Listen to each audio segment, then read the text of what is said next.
நம்ம வந்து கண்டிப்பாக ஒரு வகையில் சீமானுக்கு நம்ம நன்றி சொல்லியே ஆகணும். அந்த மாதிரியான ஒரு காலகட்டத்தில் நம்ம இருக்கிறோம்.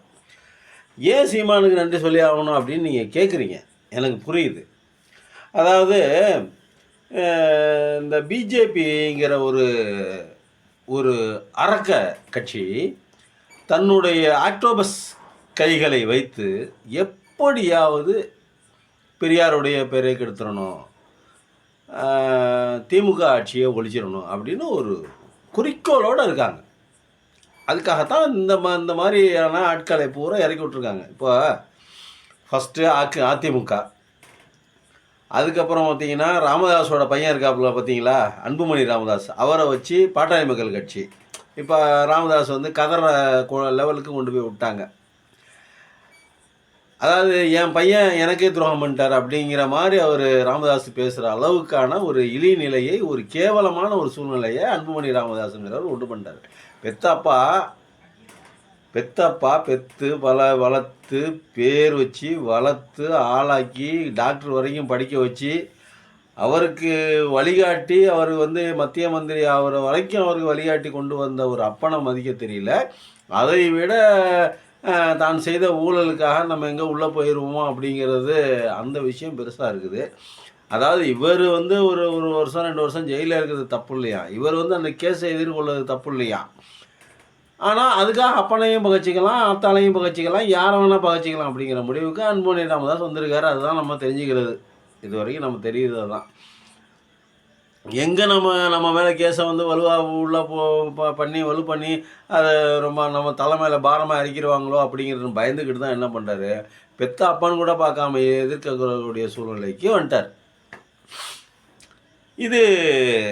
இது நமக்கு எல்லாமே தெரிஞ்சது தான். பிஜேபி இந்த வேலையை தான் பார்க்கும் அப்படின்னு தெரிஞ்சது தான். என்ன ஒரு வித்தியாசம் அப்படின்னா, நம்ம ராமதாஸ் ஐயா வந்து பிஜேபி பேச்சை கேட்டுக்கிட்டு அங்கிட்டு போகாமல், அன்புமணியோட பையனோட பேச்சை கேட்டுக்கிட்டு அங்கிட்டு போகாமல் எதுக்கு இவர் முரண் பிடிச்சிக்கிட்டு இருக்கார் அப்படிங்கிறது தான் இப்போ சிக்கலாக இருக்குது. ஒருவேளை பிஜேபி எக்காலத்துலையும் ஜெயிக்காது, அதனால் இவன் நம்ம பையன் பண்ணுறதெல்லாம் தப்பாக பண்ணுறான், நம்ம ஏன் அவனுக்கு போய் இது கொடுப்பானே, நம்ம இருக்கிற பெரிய நம்ம கட்சிகளோட திராவிட கட்சிகளோட கூட்டு வச்சு ஏதாவது ஜெயிக்க மாட்டோமா அப்படிங்கிற லெவலுக்கு அந்த மாதிரி கூட யோசிக்கலாம். இப்போ இந்த மாதிரி அப்பா முல்லைக்குள்ளேயே ஒரு குடும்பத்துக்குள்ளேயே ஒரு உறவை கெடுத்து, அவர்களுடைய ஒரு நட்பை கெடுத்து, அவர்களுடைய அன்பை கெடுத்து, எல்லாத்தையும் கெடுத்து அரசியலுக்காக வேண்டி இவங்க வந்து திமுகவை நம்ம டார்கெட் பண்ணணுங்கிறதுக்காக வேண்டி இந்த பிஜேபிங்கிற பார்ப்பன ஜனதா பார்ட்டி, பிராமண ஜனதா பார்ட்டிங்கிற அந்த கட்சி இந்த மாதிரி ஒரு கடுமையான ஒரு வேலையை செஞ்சுக்கிட்டு இருக்காங்க. இது ஒரு குடும்பத்துக்குள்ளேயே நடக்கிற வேலை. அது ஒரு பக்கம் இருக்கட்டும். இது ஒரு குடும்பத்துக்குள்ளேயே அப்பா பையனையே பிரிக்கிற அளவுக்கு அவங்க வேலை பார்த்துருக்காங்க அப்படின்னா, அப்போ மற்ற கட்சிகள்லாம் எந்த மூலைக்கு? ஓபிஎஸ்சி ஏற்கனவே அவுட்டு. ராஜேந்திர பாலாஜின்னு ஒருத்தர் இருந்தார். அவர் என்ன சொன்னார் தெரியுமா, மோடி தான் எங்களுக்கு டாடி அப்படின்னாரு. அந்த மாதிரி இருந்துக்கிட்டு மோடியா லேடியான்னு கேட்டுட்டு போயிடுச்சு. இவர் இருந்துக்கிட்டு மோடி தான் எங்களுக்கு டாடி அப்படின்னாரு. ஒரு சிறப்பான ஒரு விஷயம். அப்புறம் ஓபிஎஸ்சி, எஸ்பி வேலுமணி எல்லாருமே தான் போய் நேற்று கூட அமித்ஷா வந்தார். இன்னைக்கு கூட அமித்ஷாவோட எல்லாமே தான் போய் பார்க்குறாங்க. எல்லாம் நடக்குது நிறையா இருக்குது. இதே மாதிரி இப்போ சீமானை உள்ளே கொண்டு வந்துட்டாங்க முழுசாக. சீமானு ஆரம்பித்து அன்னைக்கு கட்சின்னு என்றைக்கு ஆரம்பித்தானோ, என்றைக்கு அந்த குருமூர்த்தி வாங்கி கொடுத்த அந்த கட்சியோட நாம் தமிழருங்கிற அந்த கட்சியை வாங்கினானா அன்னைக்கே முடிச்சு விட்டாங்க. அக்ரிமெண்ட்லாம் போட்டு எழுதி கையெழுத்து வாங்கிக்கிட்டு தான் அனுப்பிச்சிருப்பாங்க போல் தெரியுது.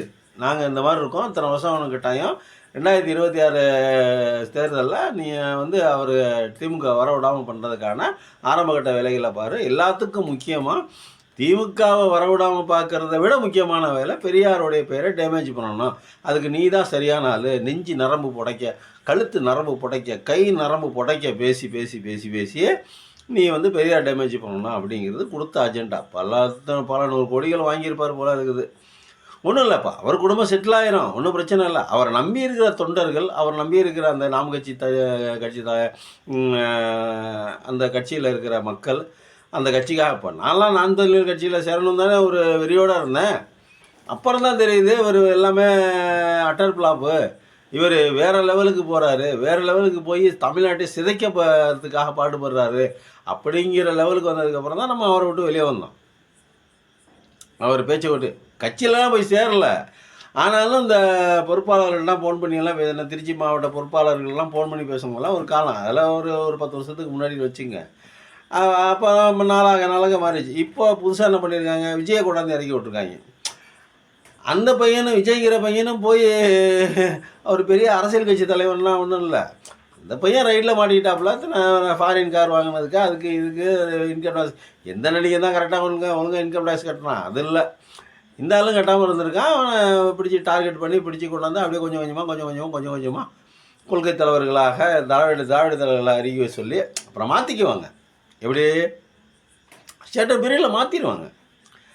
எப்படி இப்போ சீமான் எப்படி மாறி வந்தாப்புலையோ அதே மாதிரி விஜய் நாளைக்கு மாறி வந்துடுவாப்புல. இது ஒரு எப்பயுமே பிஜேபி என்ன பண்ணும் அப்படின்னா, அவங்க 500 வருடம் 1000 வருடம் 50 வருடம் 100 வருடம் இந்த மாதிரி தான் டார்கெட்டை ஃபிக்ஸ் பண்ணுவாங்க. பாருங்கள், 2000 வருடங்களாக நம்ம அடிமைப்பட்டு கிடக்கிறோம் அவங்கள்ட்ட. இவங்களோட டார்கெட் என்ன, 2000 வருடங்களுக்கு முன்பிலிருந்தே இவர்களுக்கு டார்கெட் என்ன, தமிழனே ஒழிக்கணும், தமிழ்நாட்டை ஒழிக்கணும், தமிழை கெடுக்கணும், தமிழுங்கிற மொழியே இருக்கக்கூடாது. இது 2000 வருட டார்கெட்டு. தமிழ் மொழி இருக்கக்கூடாதுன்னு இவன் நினைக்கிறது 2000 வருட டார்கெட்டு. இன்னமும் அவனால் முடியல. எப்படி இல்லை, ஆனால் கிட்ட முக்கால் வச்சு செதைச்சி விட்டான்.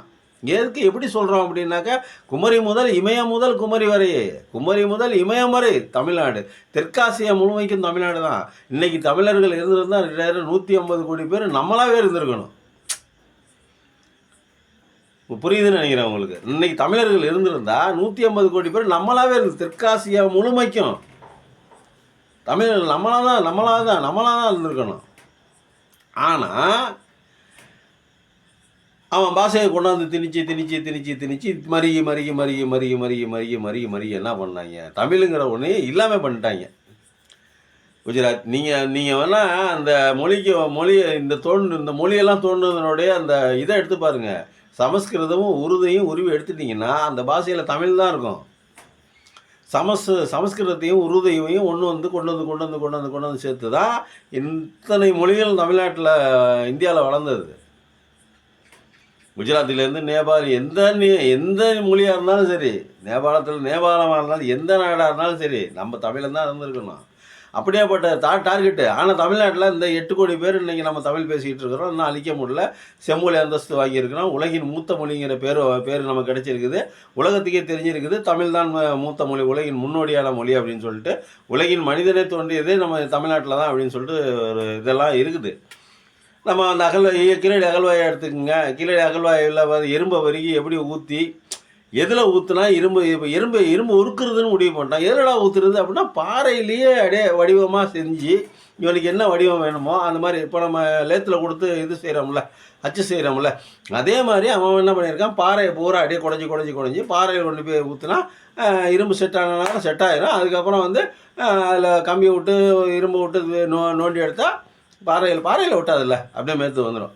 எப்படி மூளை வேலை செஞ்சுருக்கான் பாருங்க. அதை எப்படி பயன்படுத்துறதுன்னு தெரிஞ்சிருக்காங்க. எப்படி உருக்குறது, அதை எப்படி வார்க்கிறது, வார்ப்புனா வடிவம் செய்கிறது, வார்க்கிறது, அதுக்கப்புறம் அதை எப்படி பயன்படுத்துவது எல்லாம் தெரிஞ்சு வச்சுருக்கிறான் தமிழன். இதெல்லாம் கீழடி அகழ்வாய்வில் நமக்கு தெரிய வருது.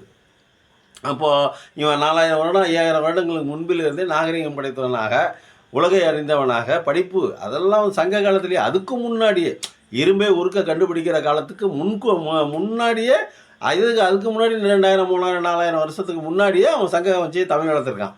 இப்போ இதெல்லாம் இப்போ இவங்களால் முடியலை, தமிழை அழிக்க முடியல. தமிழ் இலக்கியங்களை ஏகப்பட்டது அழிச்சிட்டான். இப்போ கொஞ்சம் மிச்சம் இருக்கிறது கொஞ்சோண்டு தான். அவளை இங்கே இப்போ இந்த பொங்கல் வருதுல போய் அன்றைக்கி தூக்கி பழையன புகுதலும் புதியன கழிதலும் அப்படிங்கிறதெல்லாம் இந்த உங்கள் பரனில் இருக்கிற அந்த ஓலைச்சுவடியா அது பூரா தூக்கிட்டு போட்டு எரிங்கடா அப்படிங்கிறதுனால தான். இப்போது அதே மாதிரி தான் இவனால் முயற்சிக்கிறான் முடிய பண்ணல. இது எப்படியாவது முடிக்கணும்னு பார்க்குறான், எப்படியாவது தமிழை காலி பண்ணணும்னு பார்க்குறான், தமிழ்நாட்டை காலி பண்ணணும்னு பார்க்குறான், திமுகவை காலி பண்ணணும்னு பார்க்குறான். இது ஒரு திமுகவை அழிக்கணுங்கிறது கிட்டத்தட்ட ஒரு 75 வருஷம் அது ஒரு டார்கெட்டு. யாரோட டார்கெட்டு? ராஜாஜி காலத்துலேருந்து டார்கெட்டாக இருக்குது. இப்போ புதுசாக விஜய் கொண்டாந்து இறக்கியிருக்காங்க. அப்போது தமிழ்நாட்டை சிதைச்சிடணும் அப்படின்னு பார்க்குறான். தமிழ்நாடை சிதைத்து விட்டால் இந்து ராஷ்டிரங்கிறத சீக்கிரம் சொல்லிடலாம். இது இந்து நாடு, இந்துக்களின் நாடு அப்படின்னு. உலகத்திலேயே ஒரே ஒரு நாடு இருந்தது இந்துக்களின் நாடு, நேபாளம். அதே ஒழிச்சு இன்றைக்கி மொத்தம் ஜனநாயக நாட்டை ஆக்கிட்டான். எம்மதமும் சம்மதங்கிற இதை கொண்டு வந்துட்டான். இவர் எம்மதமும் சம்மதனுக்கு அந்த கொள்கையை, அந்த சட்டத்தை ஏற்றுக்கொண்ட இந்த இந்திய நாட்டை இவன் வந்து இந்து ராஷ்டிரமாக அறிவிக்கிறதா கனவு கண்டுக்கிட்டு இருக்காங்க. கனவு கண்டுக்கிட்டே இருக்க வேண்டியதுதான். அதெல்லாம் ஆகாது. இன்றைக்கி மக்கள்லாம் வேறு லெவலுக்கு போயிட்டாங்க, வேறு மாதிரி இருக்காங்க. ஆன்மீகம் வேறு, வாழ்க்கை வேறு. ஆன்மீகம் வேறு, அரசியல் வேறு. ஆன்மீகம் வேறு, நம்ம குடும்பம் வேறு. ரெண்டுக்கும் வித்தியாசம் இருக்குது அப்படிங்கிறத நல்லா புரிஞ்சுக்கிறாங்க. இவன் அந்த விஜய்ங்கிற அந்த அந்த தற்குறியோட அந்த தற்குறி ரசிகர்கள் இருக்காங்க பார்த்தீங்களா? தற்குறி வேறு சொல்லக்கூடாதுன்னு வேறு சொல்கிறாங்க. அருவாரை எடுத்துகிட்டு மிரட்டுறாங்க 2 பேர். அந்த மாதிரிலாம் இருக்குது. அவங்க கூட இப்போ வந்து கண்டிப்பாக யோசிப்பாங்க. சின்ன வயசில் இருக்காங்க, அதனால் யோசிக்கலன்னு வச்சுங்களேன். ஆனால் கண்டிப்பாக ஒரு நாள் இல்லை, ஒரு நாள் கண்டிப்பாக யோசிப்பாங்க, இது இந்த அரசியல் தேவையா அப்படின்னு. இப்போ இன்றைக்கி எடப்பாடி பழனிசாமி என்ன சொல்லியிருக்காரு? முக ஸ்டாலின் அவர்களே, நீங்கள் பார்த்து கொண்டே இருங்கள் கூட்டணி எப்படி அமையும் என்று அப்படின்னு சொல்லியிருக்காரு. இப்போ நீங்கள் கூட்டணி கட்சி ஒரு கணக்கு போட்டு பாருங்களேன். இப்போது அதிமுக ஏற்கனவே ஐக்கியமாகிடுச்சு பிஜேபியோட. இப்போ பிரச்சனை என்ன அப்படின்னா, பிஜேபி அதிமுகவில் போய் சேரல, அதிமுக தான் பிஜேபியில் போய் சேர்ந்துருக்குது. அதே மாதிரி இவர் கொஞ்சம் முரண்டு பிடிச்சிக்கிட்டு இருக்காரு. யார்? நம்ம ராமதாஸ். அப்புறம் பார்த்தீங்கன்னாக்கா இந்த ஓபிஎஸ், இவங்கெல்லாம் கொஞ்சம் அப்படி இப்படின்னு இருக்காங்க. எல்லாம் கூட்டணிக்குள்ளே ஒன்றும் செத்துருவாங்க. அப்புறம் சீமானும் இதில் சேர்ந்துக்குவாப்புல. அப்புறம் பார்த்தீங்கன்னா தம்பி விஜயும் வந்து இதில் சேர்ந்துக்குவாப்புல. இந்த தான் இன்றைக்கி வந்து கூட்டணி எப்படி உருவாக போகுது பாரு அப்படிங்கிறத இன்றைக்கி சொல்லியிருக்காரு. நேற்று மீட்டிங்கில் இன்றைக்கி காலை ஹெட்லைன் அது. சத்ய நியூஸ் ஹெட்லைன் யார்? எடப்பாடி பழனிசாமி அவர்கள் சொல்லியிருக்காங்க. அப்போ இதெல்லாம் ஒன்றா சேர்ந்துக்கும். அதாவது ஒரே ஒரு பேட்ஸ்மேனை சுற்றி ஒரு 20-30 பவுலர் போட்டுக்கிட்டே இருக்காங்க. இவரும் அடிச்சுக்கிட்டே இருக்கார். அது ஒரு பக்கம் இருக்குது. அது ஒரு தனி காணொலி, அதை அப்புறம் பார்ப்போம். இப்போ என்ன நம்மளுடைய இது என்ன அப்படின்னா, இப்போ சீமானுக்கு நம்ம ஏன் நன்றி சொல்லணும் அப்படிங்கிற லெவலுக்கு வந்துட்டோம். இவ்வளவு நாளாக பெரியாருங்கிறவர் அந்த பிம்பம் இங்கே இருந்தது, அது வந்து எல்லார் மனசுலையும் பதிஞ்சு இருந்தது. அதை அழிக்க பார்த்துருக்கலாம். அதை அழிக்கிறதுக்கான முயற்சிகள் அவங்க பிஜேபிக்காரங்க எடுக்கிற முயற்சியை விட அவர் அதிகமாக எடுக்கிறார். கடப்பாறையை கொண்டு வந்து அவங்க என்ன சொல்கிறாங்க? நாங்கள் திமுகவையும் பெரியாரையும் காலி பண்ணுறதுக்கு சீமானுங்கிற கடப்பாறை நாங்கள் எடுத்துருக்குறோம் அப்படின்னு சொல்லிட்டு பிஜேபிக்காரங்க சொல்கிறாங்க. இவர் என்ன சொல்கிறாரு? பிராமணிய கடப்பாறையை கொண்டு நான் அந்த கோட்டையை தகர்ப்பேன், இந்த பழைய சிவரை காலி பண்ணுறேன் அப்படின்னு சொல்லிகிட்டே இருக்காரு.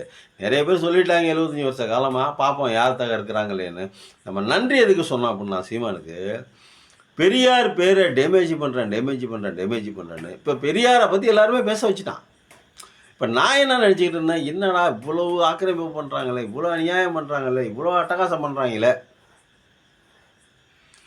நம்ம யாரும் பெரியாரிஸ்டுகள் யாரும் ஒன்றா சேர்ந்து கூட்டம் போடுறது இல்லையே. அவங்க சென்னையில் மட்டும்தானே போடுறாங்க, அதுவும் உள்ளரங்கத்தில் போடுறாங்க, ஏன் திருமுனை கூட்டங்களில் போடுறதில்ல அப்படின்னு சொல்லிட்டு ஒரு யோசனை. அதை கூட ஒரு யோசனையாக கூட சொன்னேன் நான். வாங்க எல்லா பெரியாரிஸ்டுகளும் சேருவோம், சேர்ந்து ஒவ்வொரு ஊர்லேயும் திருமுனை கூட்டங்கள் போடுவோம். இங்கே வரும்போது இங்கே இருக்கிறவங்கள சேர்த்துக்குங்க, இங்கே இருக்கிறவங்கள போட சொல்லுங்கள், அந்த ஊரில் அவங்கவுங்கள போட சொல்லுங்கள், இது எல்லாத்தையும் ஒன்றிணைங்க அப்படிங்கிற மாதிரி கூட நான் சொல்லியிருந்தேன். யார் மனோஜிக்கிட்டேயும், அதர்ம மனோஜிக்கிட்டேயும், ஒரு யூடியூபர்ஸ் மைனாரிட்டியும், ஒரு செந்தில் அண்ணங்கிட்டையும், ஜீவா அண்ணங்கிட்டையும், பேரலை அவங்க வந்து இந்திரகுமார் தேரடிக்கிட்டையும், மில்டன்கிட்டையும் எல்லாரும் கேளுங்க அப்படின்னு சொல்லிட்டு ஒரு காணொலியில் சொல்லியிருந்தேன்.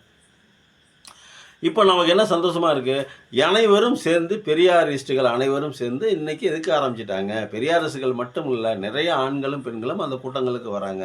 கூட்டம் தள்ளுமுள்ளாகி அரங்கம் நிறைந்து நின்று பார்க்குற அளவுக்கு பெரியாரிஸ்டுகள் பேச்சில் கேட்குற அளவுக்கு அந்த மக்கள் வந்து அங்கே கூடுறாங்க. அப்போ அவர்களுக்கு தெரிஞ்சிருக்குது. இப்போ பெரியாரை பற்றி நல்லா எல்லோரும் படிக்க ஆரம்பிச்சிருக்காங்க, தெரிஞ்ச ஆரம்பிச்சிருக்காங்க. என்ன பண்ணினார் பெரியார், அவருடைய சாதனைகள் என்ன, அவருடைய பெருமைகள் என்ன, அவர் இந்த நாட்டுக்காக ஆற்றிய தொண்டு என்ன அப்படிங்கிறது எல்லாருமே பார்க்குறாங்க, எல்லாருமே படிக்க ஆரம்பிச்சிட்டாங்க.